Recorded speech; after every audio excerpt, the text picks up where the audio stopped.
Hello students. पिछले lecture में हमने ऊष्मागतिकी की परिभाषा, विभिन्न ऊष्मागतिकी पदों की परिभाषाएं और विभिन्न प्रकार के तंत्रों के बारे में जानकारी ली। ऊष्मागतिकी साम्य के बारे में जानकारी ली। आज हम स्टार्ट करते हैं ऊष्मागतिकी प्रक्रम यानी थर्मोडायनेमिक्स प्रोसेस।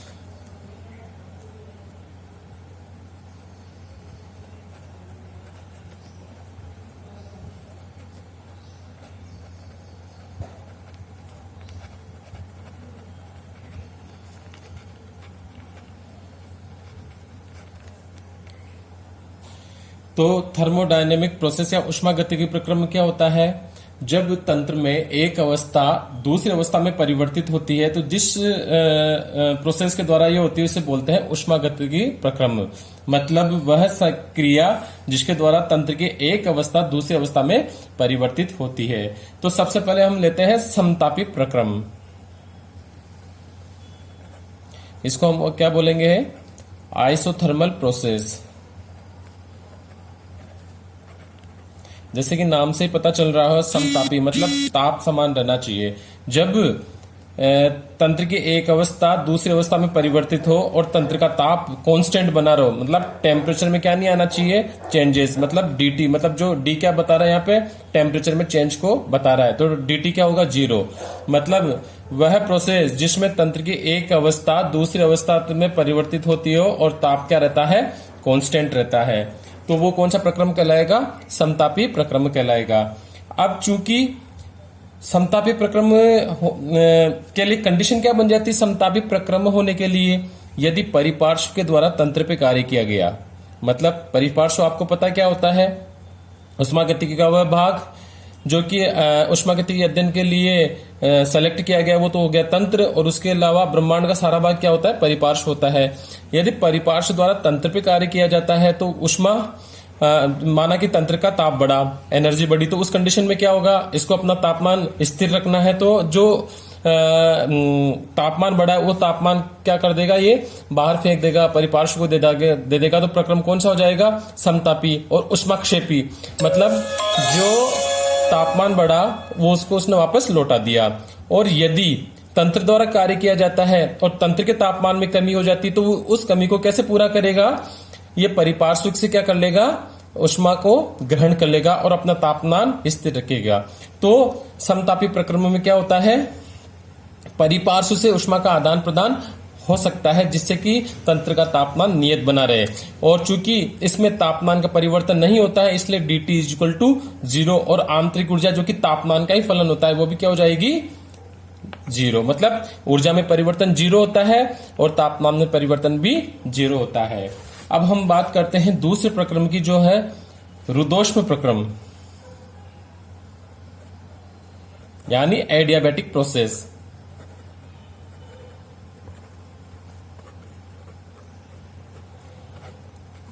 अब एडियाबैटिक प्रोसेस किसे कहेंगे? इस प्रोसेस में तंत्र का परिपार्श्व के साथ ऊष्मा का आदान प्रदान नहीं होता है। तो क्या होगा? यदि तंत्र पर परिपार्श्व द्वारा कार्य किया जाता है तो तंत्र की तापमान क्या हो जाएगा? बढ़ जाएगा। और तंत्र द्वारा परिपार्श्व पे काम किया जाता है तो तंत्र का तापमान क्या हो जाएगा? घट जाएगा। क्योंकि काम करने के लिए तंत्र को ऊष्मा की जरूरत पड़ेगी और ऊष्मा बाहर से नहीं ला रहा क्योंकि परिपार्श्व से ऊष्मा का आदान प्रदान हो नहीं पा रहा। और तंत्र द्वारा अगर काम करना होगा तो काम करने के लिए ऊर्जा की तो जरूरत पड़ेगी। तो वो ऊर्जा कौन सी ऊर्जा लेगा? ये जो तंत्र में ऊर्जा है उसी की ऊर्जा का उपभोग करेगा। और तंत्र द्वारा तंत्र की ऊर्जा का उपभोग करने से इसके तापमान में क्या हो जाएगी? कमी आ जाएगी। और परिपार्श्व द्वारा कार्य किया गया और इसके तापमान में वृद्धि हो गई। अब ये परिपार्श्व से ऊर्जा का आदान प्रदान नहीं कर सकता तो उस कंडीशन में क्या हो जाएगा? इसका क्या हो जाएगा? तापमान इंक्रीज हो जाएगा। अर्थात यदि क्रिया ऊष्माक्षेपी है तो इसके तापमान में वृद्धि हो जाएगी और ऊष्मा शोषी है तो इसके तापमान में कमी हो जाएगी। और चूंकि इसमें किसी भी तरीके के ऊष्मा में परिवर्तन नहीं हो रहा है, ऊष्मा का आदान प्रदान नहीं हो रहा है, इसलिए dq क्या हो जाएगा? मतलब ऊष्मा में परिवर्तन क्या हो जाएगा? 0 होगा। अब हम बात करते हैं समदाबी प्रक्रम के बारे में, यानी आइसोबेरिक प्रोसेस। मतलब अवस्था परिवर्तन में प्रत्येक पद में दाब समान हो। मतलब यह वह प्रोसेस होता है जब एक अवस्था से दूसरे अवस्था में तंत्र चेंज होता है तो दाब में किसी भी प्रकार का कोई परिवर्तन नहीं होता है। मतलब dp इज इक्वल टू 0, मतलब दाब में परिवर्तन 0, आइसोबेरिक प्रोसेस कहते हैं।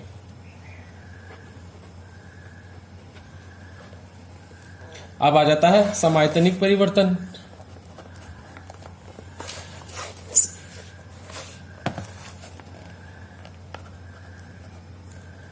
Isochoric process.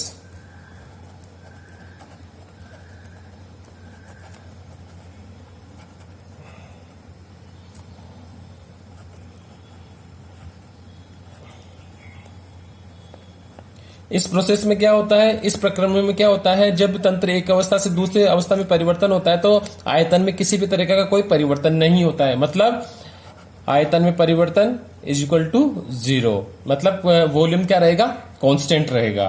अब आप बात करते हैं, एक चक्रीय प्रक्रम होता है, साइक्लिक प्रोसेस जिसको अपन बोलते हैं। साइक्लिक प्रोसेस किसे कहेंगे? माना कि कोई तंत्र ए विभिन्न अवस्थाओं से गुजरते हुए वापस अपनी इनिशियल स्टेज पे आ जाता है, मतलब प्रारंभिक अवस्था में आ जाता है, तो इस प्रोसेस को कहते हैं साइक्लिक प्रोसेस यानी चक्रीय प्रक्रम। मतलब एक तंत्र विभिन्न अवस्थाओं से गुजरते हुए वापस अपनी प्रारंभिक अवस्था में आ जाता है, तो उसे बोलते हैं चक्रीय प्रक्रम। अब हम बात करते हैं उत्क्रमणीय तथा अनुत्क्रमणीय प्रक्रम के बारे में। मतलब रिवर्सिबल एंड इरिवर्सिबल प्रोसेस।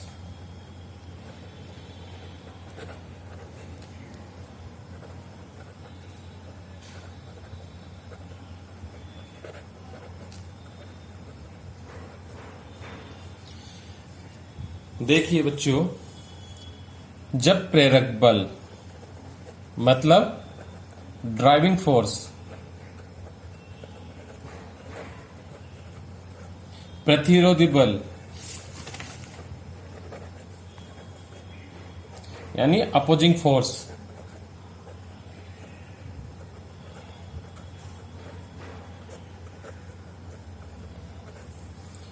दोनों में अत्यंत सूक्ष्म अंतर होता है। मतलब प्रेरक बल या तो अत्यंत सूक्ष्म अधिक होगा प्रतिरोधी बल से, या प्रतिरोधी बल अत्यंत सूक्ष्म होगा प्रेरक बल से। तो इस प्रकार का जो प्रोसेस होता है वो होता है उत्क्रमणीय या रिवर्सिबल प्रोसेस या उत्क्रमणीय प्रक्रम कहलाते हैं। जैसे मैं आपको बताऊं, हम किसी बैटरी को जो कि चार्जेबल होती है चार्ज करते हैं, उस कंडीशन में क्या होते हैं, जब हम बैटरी को चार्ज नहीं कर रहे होते उस कंडीशन में क्या होता है, बैटरी से अपन इलेक्ट्रिसिटी प्राप्त कर रहे होते हैं। लेकिन जब बैटरी डिस्चार्ज हो जाती है तब क्या होता है, तब हम उसको चार्ज पे लगाते हैं, और चार्ज वाली कंडीशन में क्या होता है, जो बैटरी से इलेक्ट्रिसिटी मिल रही है उसके कंपेयर में जो हम इलेक्ट्रिसिटी प्राप्त कर रहे हैं बाहर से जो उसको चार्ज करने से, तो उस इलेक्ट्रिसिटी की वोल्टेज ज्यादा होगा बैटरी के वोल्टेज से। इस वजह से क्या हो जाएगी, बैटरी चार्ज हो जाएगी। मतलब जब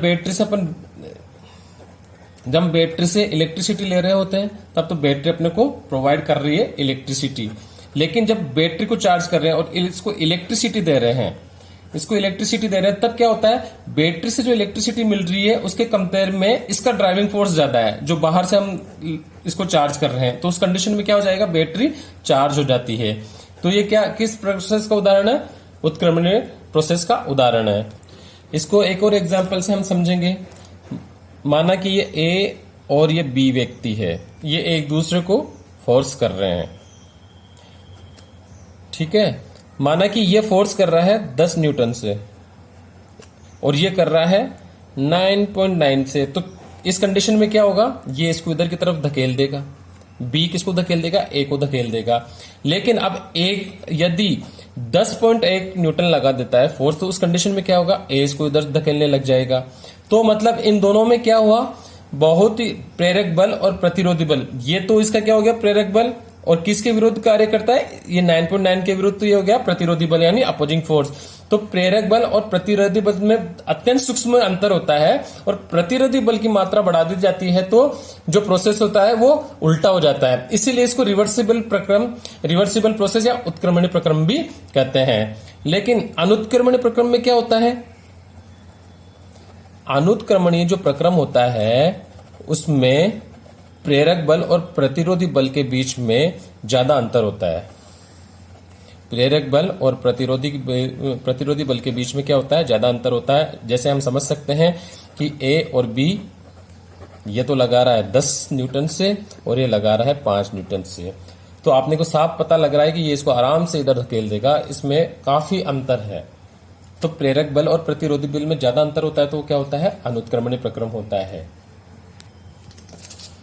अब रिवर्सिबल प्रोसेस को हम प्रसार कार्य द्वारा भी समझते हैं। माना मेरे पास 3 सिलेंडर हैं जिनमें गैस भरी हुई है,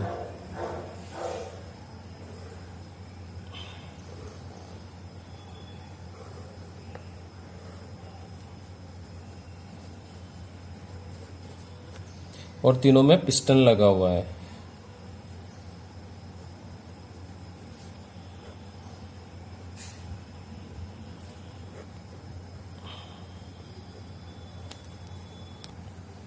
यदि PA पिस्टन द्वारा लगाया गया दाब है, तो पिस्टन किधर की तरफ लगा रहा है दाब, नीचे की तरफ PA, और P क्या है, P गैस द्वारा लगाया गया दाब है, और गैस किधर की तरफ दाब लगाएगी, ऊपर की तरफ लगा रही है गैस।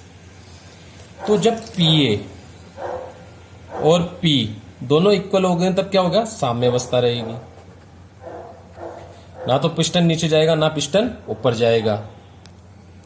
लेकिन जब PA में से अत्यंत सूक्ष्म दाब DP कम कर दिया जाता है, मतलब जो PA था पिस्टन द्वारा लगाया गया दाब, उसमें से अत्यंत सूक्ष्म दाब कम कर दिया जाता है, तो P क्या हो जाएगा, बढ़ जाएगा। उस कंडीशन में क्या हो जाएगा, P इसको ऊपर से धकेलेगा और पिस्टन ऊपर की तरफ चलने लगेगा, और क्या हो जाएगा, प्रसार कार्य हो जाएगा।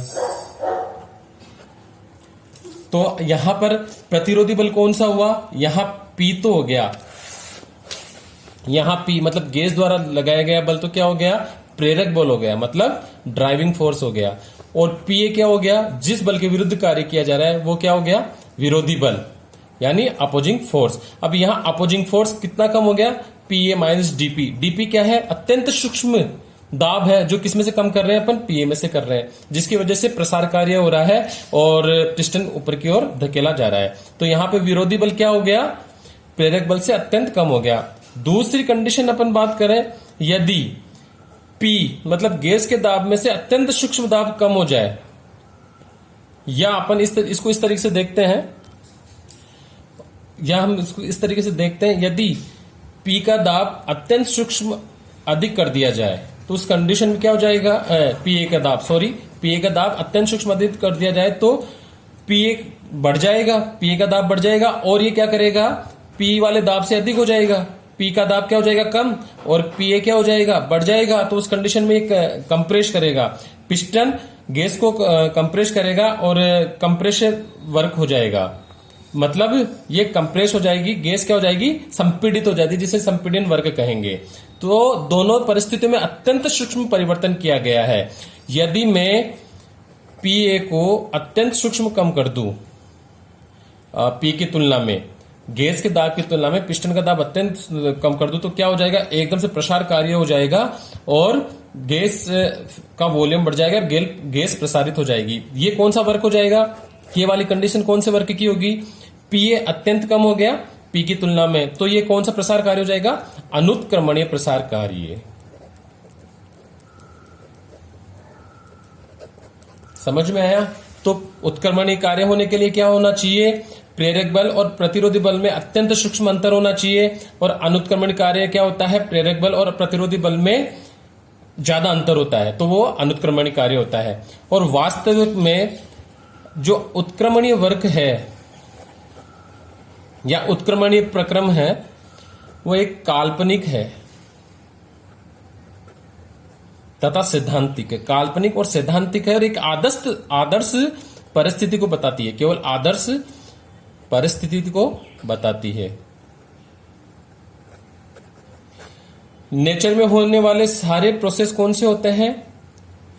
इरिवर्सिबल या अनुत्क्रमणीय।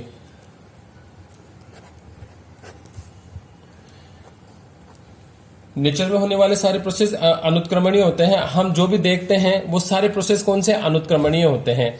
और उत्क्रमणीय प्रक्रम केवल और केवल आदर्श परिस्थिति है और एक काल्पनिक और सैद्धांतिक सिद्धांत है, इससे बढ़कर कुछ भी नहीं है। और उत्क्रमणीय प्रोसेस में हमेशा उत्क्रमणीय प्रोसेस क्या होता है? परिपार्श्व से हमेशा क्या रहता है? साम्य में रहता है।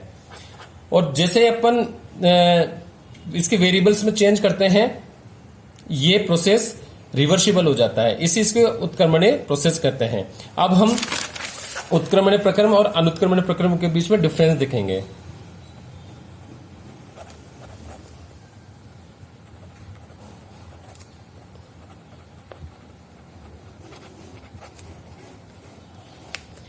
चूंकि इसमें अत्यंत विरोधी बल जो होता है वो अत्यंत सूक्ष्म होता है प्रेरक बल से, या अत्यंत धीमी गति से होते हैं, इसलिए क्या होता है? धीमी गति से होते हैं, अत्यंत धीमी गति से। और ये तीव्र गति से होते हैं। ये प्रत्येक क्षण अपने परिपार्श्व के साथ क्या रहते हैं? साम्य में रहते हैं, तभी तो रिवर्स हो जाते हैं।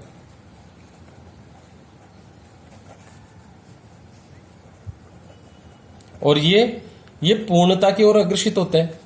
आपने परिपार्श्व के साथ साम्य में नहीं होते हैं, इसलिए क्या होते हैं? पूर्णता की ओर अग्रसित होते हैं। ये अत्यंत धीमी गति में होते रहेंगे, जैसे ही प्रतिरोधी बल ज्यादा कर दिया वापस उल्टे हो जाएंगे। तो अत्यंत धीमी गति से होते हैं, परिपार्श्व के साथ साम्य रहते हैं और ये पूर्णता की ओर अग्रसित होने वाले होते हैं। आपको पता है प्रतिरोधी बल को अगर अपन ज्यादा कर देते तो प्रोसेस क्या हो जाएगी? दिशा विपरीत हो जाती है। जिस दिशा में काम हो रहा था उस विपरीत दिशा की तरफ बढ़ जाएगा यदि प्रतिरोधी बल काम अपन बढ़ा देते हैं। और ये हमेशा एक ही दिशा में चलते रहते हैं, एक ही दिशा में काम होता है। इन प्रोसेस में अधिकतम कार्य को प्राप्त किया जाता है और इसमें कम कार्य को प्राप्त किया जाता है। इसका डेरिवेशन भी आएगा जिसका अध्ययन आप आगे करेंगे कि उत्क्रमण प्रक्रम में होने वाले कार्य अधिकतम होता है, इसका अपन डिराइव करेंगे, इसका डेरिवेशन आगे आएगा। अब ये प्रक्रम अनेक छोटे छोटे और लगातार पदों में होते हैं, छोटे छोटे और सतत होते हैं, और ये बड़े पदों में संपन्न होते हैं।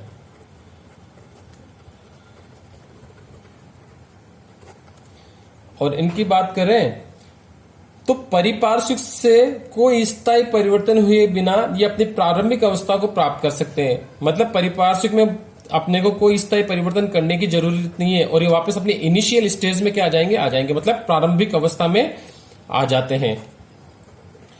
लेकिन ये परिपार्श्विक में कोई स्थायी परिवर्तन किए बिना अपनी प्रारंभिक अवस्था में क्या होंगे? नहीं आ पाएंगे। तो ये कुछ एग्जाम्पल है जो ये डिफरेंशिएशन है बिटवीन उत्क्रमणीय प्रोसेस एंड अनुत्क्रमणीय प्रक्रम के बीच में, जो कि यहां से हमेशा क्वेश्चंस बनता है, तो ये आपके लिए बहुत इंपॉर्टेंट है।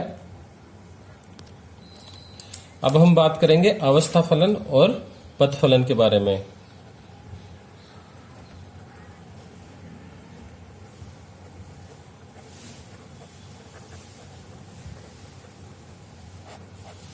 तो वो फलन या वो वेरिएबल्स जो कि तंत्र की अवस्था पर डिपेंड करते हैं अवस्था फलन कहलाते हैं, तथा जो तंत्र की अवस्था पर निर्भर नहीं करते तथा उस पाथ पर निर्भर करते हैं जो जिससे एक अवस्था का दूसरे अवस्था में परिवर्तन हुआ, वो क्या कहलाएंगे?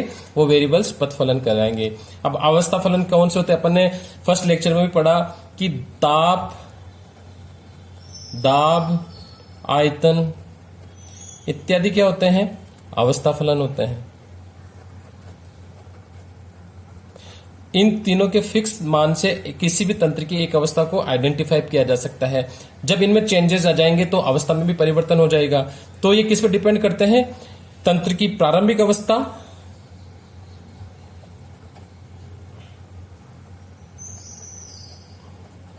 और अंतिम अवस्था पे।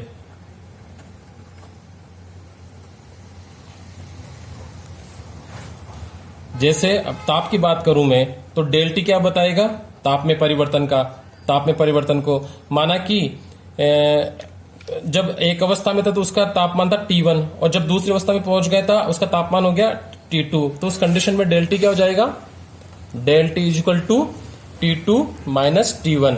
मतलब यहाँ जो तापमान में परिवर्तन हो किस पर डिपेंड करता है, अंतिम अवस्था के तापमान पर और प्रारंभिक अवस्था के तापमान पर। तो ये क्या हो जाएगा, अवस्था फलन हो जाएगा। तो इसी तरह दाब हो जाएगा, इसी तरह आयतन हो जाएगा, इसी तरह एनर्जी हो जाएगी, इंटरनल एनर्जी, एंथैल्पी, एंट्रोपी, ये सब क्या हो जाएंगे अपने अवस्था फलन। अब पथ फलन कौन से होते हैं, पथ फलन मुख्यतः कौन कौन से होते हैं, ऊष्मा Q और वर्क, ये क्या होते हैं, पथ फलन होते हैं। और उस पथ पे डिपेंड करते हैं जिस पथ से एक अवस्था दूसरी अवस्था में चेंज हुई हो, उस पथ पे ये क्या करेंगे, डिपेंड करते हैं। तो पथ फलन कौन कौन से होंगे, ऊष्मा और वर्क। अब ये चीज आपके लिए ध्यान रखना बहुत जरूरी होता है कि जो अवस्था फलन होते हैं उनका एग्जैक्ट डिफरेंशिएशन निकलता है। मतलब वो क्या होते हैं, ये था तथ अवकल होते हैं, उनका एग्जैक्ट डिफरेंशिएशन होता है।